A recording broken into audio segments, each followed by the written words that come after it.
So we've got a message, but we've also got a messenger who does not like Sean Combs. Not at all. Can you give me some context for this clip? What's true at once here? Yeah, there's long-time animosity, and it feels like 50 is trying to rebrand himself a little bit because he has been very open about the fact that he does not care for Diddy. He is a notorious troll. I'll tell you a very quick story. Last year, I got to work on a panel, I moderated a panel for 50, which was for the Emmy consideration for his TV show BMF, and I thought surely he won't bring Diddy up because this is for the Emmy voters to watch. That man still managed to bring up and diss Diddy in that course. He did it very creatively, and he's been very outspoken about the fact that in the scenes, a lot of people, even those of us who covered this, were very aware of the whispers about some of his behavior, but it took Cassie Ventura filing suit for people to feel emboldened enough to come out. And so I think it's very important what 50 is saying, because he is marking himself as almost like the spokesperson for hip-hop and saying that, well, I had to do this because otherwise people would think that this is okay. And there's a lot of discussion about that, Audie, because of the misogyny in hip-hop and also because of those fans who continue to this day to say Cassie did all this for money. Even seeing video, because one of their common things they say, of course, Audie, is why didn't she just leave? And we literally have video to see the brutality that happened when she did to attempt to leave, at least in one instance. So it's really, you know, still stirring a lot of conversation, and people are actually kind of tickled by the fact that 50 is involved. And let's be very clear, he's an executive producer, so we don't even really know if any creative control he had, but just his name being attached to it was enough to make people want to watch this, Audie. Okay. Man, make sure you never lose your pivot. Needed to come in and tap in, take it back outdoors. For the 8th time, I'm kicking my dad's cot while he and the family watch the Texans and Chiefs game and other events. Even though it got a little chilly outside tonight, I had to make sure I uploaded this and got everyone straight, because Ja Rule has chosen to keep venting his anger on 50 Cent online following his latest documentary with Diddy outdoors. Additionally, I included a link in the description that allows you to view the entire CNN clip from the beginning, where they were talking about it. The other day, Diddy sent that cease and desist message. He and his group did. There's been a lot going on. In the end, 50 Cent disclosed how he obtained the video. The contract was allegedly void because Diddy failed to pay the cameraman. The footage was obtained by Netflix. That 50 Cent is really just an executive producer on it. As those ladies mentioned, there is definitely a face to push and promote this, and it has really worked out well for Netflix because they got the #1 spot, which is exactly what they were looking for with this documentary, and to get that kind of engagement with it. Why not make use of a previous rap feud or the assumption that Diddy and 50 have a rap feud? 50 is a hypocrite, according to Ja Rule, and he leapt out on him as he had previously done. Is constantly betraying someone, an old dried snitch. Prepare your BA. Let's be honest, the victims are of no concern to us. He did the doc and we all know why.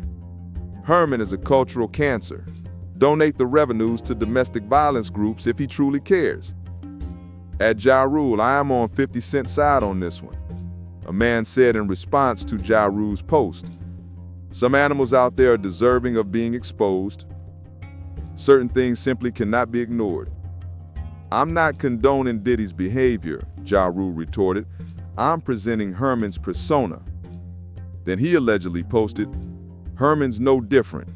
At least one well-documented domestic violence episode has featured 50 Cent, whose real name is Curtis Jackson. He was accused in June 2013 of kicking model Daphne Joy, also known as Daphne Nerez, his ex-girlfriend and the mother of his son, in the stomach during a fight at her Los Angeles condominium. He was also accused of destroying furniture, a chandelier, and a television valued at about $7,100. Reports state that suspicions of infidelity led to the altercation. It states that he was charged with 4 misdemeanor vandalism offenses and 1 misdemeanor domestic abuse count by Los Angeles officials.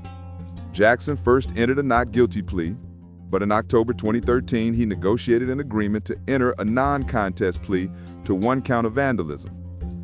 The arrangement included the dismissal of 3 vandalism accounts and the domestic violence allegation. That was the end of that, and Ja Rule posted that.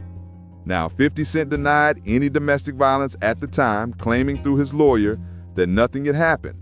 There was no arrest warrant out for him, and he had not been taken into custody. So, even though 50 Jewel is putting that up there, we do need to make that obvious. Did you know that 50 had refuted all of that and said that it was untrue? Presumably, none of this information was true. I'm not sure. Then he remarked that when he does that, it's cool. When I do it, it causes an issue.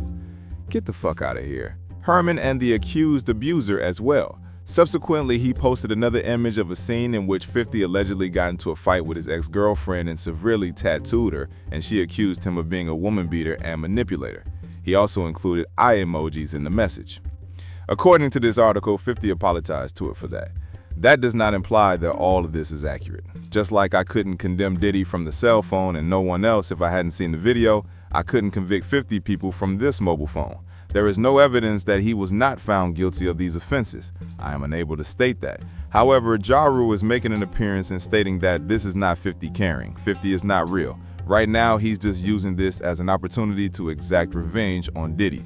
So people will have their own thoughts about it. People shared their thoughts regarding the documentary and the way everything was presented and acted out. Have faith in your own beliefs. I'm just going to use my logic and common sense to provide folks with the things that have been coming out. And additionally, I believe that I possess logic and common sense. Sometimes people misinterpret me and they hear me the way they want to.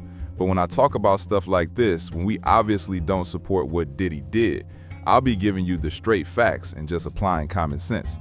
Never do that. I don't think that's cool. I will definitely not be paying any male prostitutes to engage in sexual activity. Look at how he dogged why he was making money. Not at all. However, they pursued a RICO case concurrently, buddy, as if he were out here transporting bricks. They arrived at his home in tanks. You had to use reasoning and common sense as if something different had actually happened. The actual Homeland Security was there. This scene and the subsequent documentary predicament are actually the result of some internal workings. Believe who you want to believe in and what you want to believe. Those statements made by the people from the Diddy Mama are untrue. Additionally, according to Biggie Mama's estate, Miss Valletta Wallace, such claims regarding the funeral are untrue.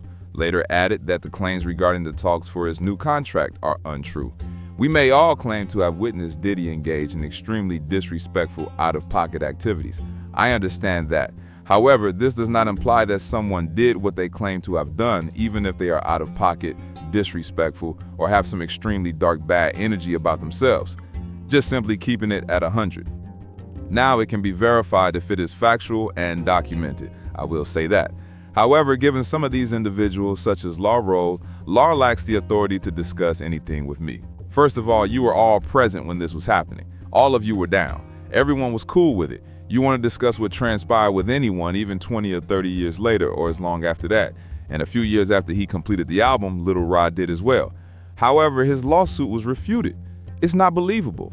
So if you have false allegations in your lawsuit that are false, his complaint was the one that had all of the names of famous people. That document in his case had information about your Ushers, your Chris Browns, your Cuba Gooding Jr.'s, and your Meek Mills.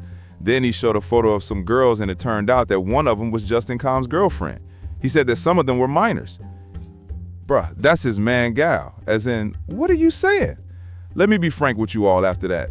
As I stated last year, I will say this once more. Whether a man is drugged, finessed, played with, or anything else, there is no such thing as a man getting his back broken by another man. You are no longer a victim if you are aware of it until you wake up with a man in bed beside you, as Little Rob mentioned. And if you return to that man, my child, you're a volunteer. And additionally, you cannot volunteer if you anticipate receiving compensation. Then when you don't get paid, let me start saying things like, oh man, he abused me, he was a manipulator, he misled me, I was also being mistreated. That's not how it works. So I say no, that's not a dude. Now women, the idea is a little different because I understand. But I'm not going for it, guys. I don't think he's credible. I'll just address that. On the other hand, I am unable to substantiate everything. All I can tell you is what they say. Share your thoughts with me. More videos and other content are on the way. 1,000 for the how, still your pig.